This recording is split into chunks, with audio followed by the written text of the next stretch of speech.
sejarah kampung tu. Apa sejarah tentang kampung tu? Oh, banyak sejarah ni.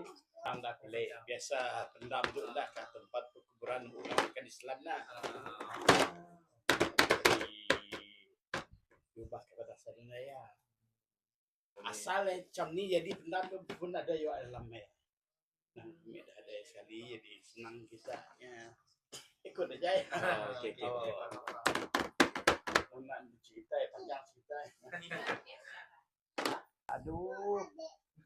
Okey. Ada nama sungai kah di situ? Mun ada sungai tu apa nama sungai? Sungai Pendam ya namanya. Sungai Pendam je. Asal Sungai Pendam. Sungai Pendam je lah. Okey. Kalau kami mau nanya infrastruktur yang ada di kampung tu. Infrastruktur tu betul-betul lah klinik apa semua. Okey. Yang pertama sekolah. Ada berapa buah sekolah dalam kampung tu? Sekolah rendah satu. Sekolah rendah satu. Untuk kawasan kami luar daripada kampung kami itu tapi berdekatan tu aja sekolah menengah dua. Okey. Selain satu sekolah biasa dan sedikit lagi sekolah menengah sekolah agama. Pesantren lah. Pesantren. Nah di sini. Okey. Yang kedua klinik kesihatan ada berapa buah di situ? Sedikit aja. Klinik kesihatan satu. SMK pesantren lagi ada time. Dalam lagi sih klinik kesehatan. Dalam lagi buat klinik kesehatan. Lama dah. Masa dulu.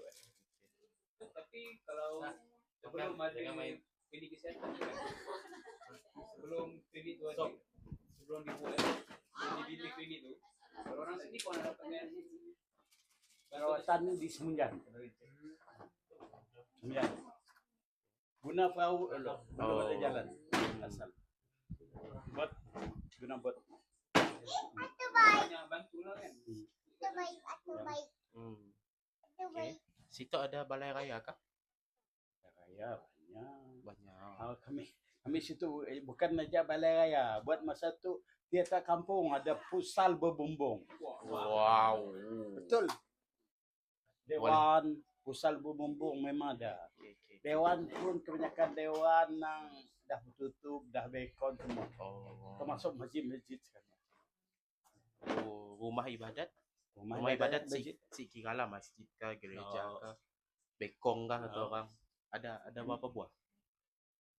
Di kampung kami itu tahap masjid segi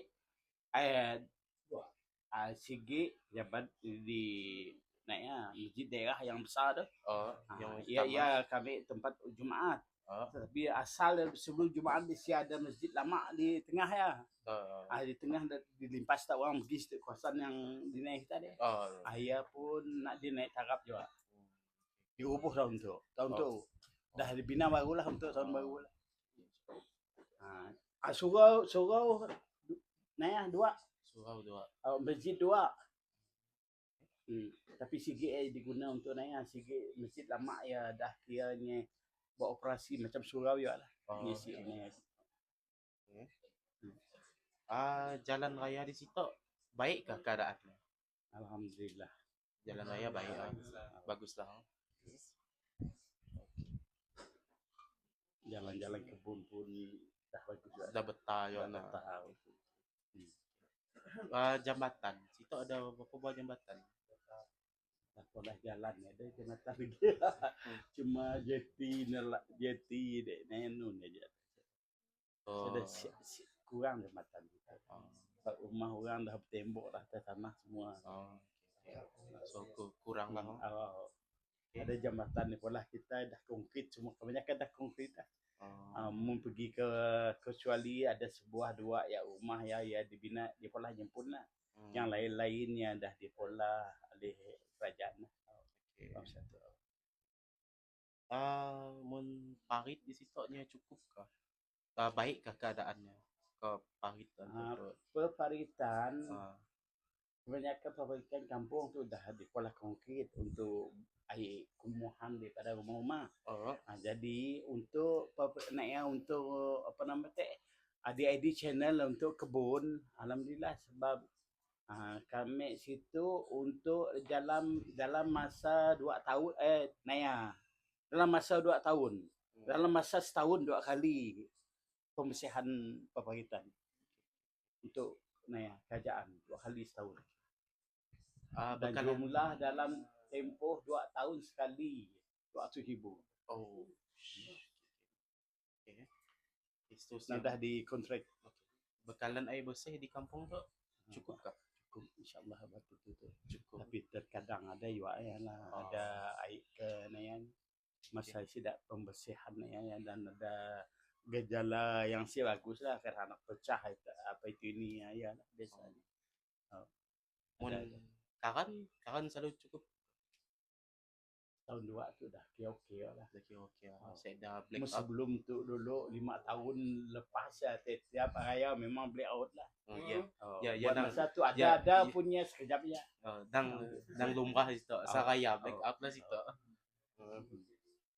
Okay, line internet laju kah atau lambat? Ya betul lambat. Betul lambat. Okay. Macam rumah kami tu ada Unify pun lambat juga. Dah lebih 100 saya sebulan. Dah lambat juga. Apatah lagi kita guna tu seluler tu. Faham. Unify dah pergi rumah, lain di rumah lambat juga. So, tok kami mau nanya demografi penduduk kampung lah. Okay, soalan first. Berapa bilangan penduduk di kampung tu? Cecah 2,000 dah. 2,000. Belum lagi dalam 1,800. Apa tu lebih lah. Tapi ya dalam 4 tahun lepas lah. Sebab masa sekarang ada kita dah mula tetapi belum terkumpul lagi. Rumah pun dah tambah juga. Rumah netu pun dah mencecah ke dekat 300 juga. 300 buah. Okay, yang kedua, bilangan keluarga dalam kampung tu. Bilangan keluarga, ya ada bilangan rumah lah. Bilangan keluarga ya, mau nak 500 kali. Sebab kita bilangan rumah baru 200 dalam 200, kan 300. Tapi bilangan keluarga dalam sebuah rumah ya, hampir 4-5 keluarga. Betul. 4-5 keluarga ada. Aktiviti ekonomi yang selalu dilakukan oleh penduduk kampung tu. Itu berkebun, ada ya setengah jadi kontraktor dan bekerja dengan kerajaan. Menelayan sikit ya, dalam 20% dia nelayan. Rasa kami yang dinaik kita tak jumpa nelayan. Betul. Betul nak. Ada ya kebun sikit asal waktu duduk emang kebun. Okay. So next kami mau nanya pasal kemiskinan di kampung tu. Okay. Bagi kita berapa tahap peratusan kemiskinan di kampung tu? Ya sakitnya ya. Sebab tidaknya perangkaan yang tu ya ikutnya orang miskin tegak buat masa tu sedang. Tapi yang miskin biasa miskin yang sampai yang teruk sekali ada lah. Tapi yang perlu ada bantuan, perlu kadang-kadang kita situ ada badan-badan tertentu selain daripada tidak kebajikan, Petrolmal memang ada lah. Kadang-kadang ada komuniti kita yang memerlukan bantuannya. Tapi dia dalam sentiasa dipantau lah. So tahap kemiskinan yang ada di kampung tu apa?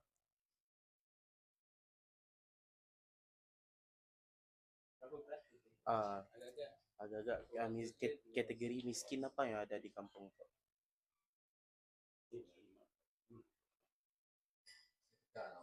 Saya miskin tegak ada. Baiklah kami dalam nanya tu dalam Malaysia ada disebut. Sampai ya. Ini ada sampai ya miskin tegak kita sih. Tegak kita ada udahlah kemiskinan macam B40. Bab dalam B40 dalam 50%. Ambil sekat B40 50% lah ya saya ambil ada 50% dah. Okay. Kan kami nanya kita infrastruktur ya nak awal teh. Adakah semua penduduk di kampung tu dapat menikmati, dapat pakai semua benda ya? Maksudnya dapat. Cuma kita bilanya maki segi barang ya kadang-kadang kita Sikan sikit-sikit badan contohnya JKK. Sikan JKK nak nanggung bilaik bilapi. Ya lah yang kita perlu naik setidaknya cas untuk contohnya macam dewan kami ada wan nikah kahwin. Cas elektrik dengan air aja lah, cuci balik ya aja. Sewa lain siapa. So semua penduduk. Ya maksud orang mau kampung pada sewa benda ya. Ya bukan sewa sebenarnya. Ya kita cuma cas untuk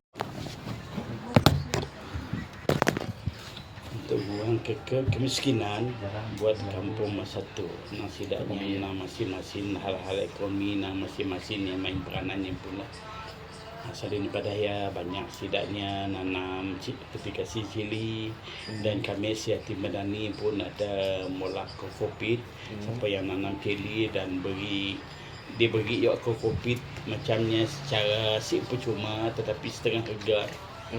Ada juga dan sikit lagi untuk JKK ada penjedamaan ni pun sos untuk JKK dan siapa-siapa yang bekerja malah sos ya ada pendapatan yang ya ada daripada orang kampung yang kampung ambil orang tu selain daripadanya ada juga tidaknya mula dah untuk nambah ekonomi pun dah puasa situ pemah puasa tahu tak puasa Cibai dah tahu dah puasa apa-apa dah apa-apa nak dah kuih-kuih sederhana ada orang jual. So next kami mau tanya pasal pendidikan di situ lah. Okay. Semua kanak-kanak semua anak lah di kampung tu semua dapat pendidikan ke?